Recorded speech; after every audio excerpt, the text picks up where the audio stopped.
Hi అండి అందరికీ. మొన్నైతే మా లక్కీకి జ్వరం వచ్చింది. హాస్పిటల్ తీసుకెళ్ళామని చెప్పాం కదండీ! హాస్పిటల్ వచ్చిన రెండో రోజు ఇంకా చాలా నీరసంగా ఉన్నాడని ఎగ్స్ అయితే ఉడకబెట్టి పెట్టాననమాట. పాపం బిడ్డ ఆత్రంగా తిన్నాడండి.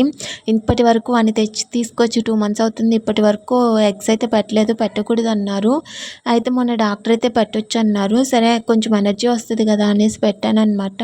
తిన్న 10 నిమిషాలకే వామిటింగ్ చేసుకున్నాడు. హాస్పిటల్ పోయి వచ్చిన 4 డేస్ అవుతున్నా కూడా అసలు నీరసంగా ఉంటున్నాడండి. జ్వరం అయితే తగ్గలేదు, ఏమీ తినట్లేదు. మళ్ళీ ఈరోజైతే హాస్పిటల్ అయితే తీసుకెళ్ళాము.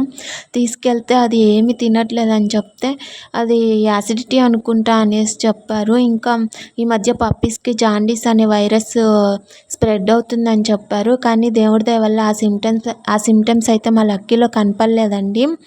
మామూలు జ్వరమే అనేసి మళ్ళీ టాబ్లెట్స్ అయితే మార్చి ఇచ్చారనమాట. 1 వీక్ అవుతుంది మా లక్కీకి జ్వరం వచ్చి. పాపం ఎప్పుడు కోలుకుంటాడో ఏమో బిడ్డ. చాలా డల్‌గా అయితే ఉంటున్నాడండి. వీడియో గనుక నచ్చినట్లయితే మా లక్కీకి తొందరగా ఫీవర్ తగ్గాలని బ్లెస్ చేయండి ఫ్రెండ్స్.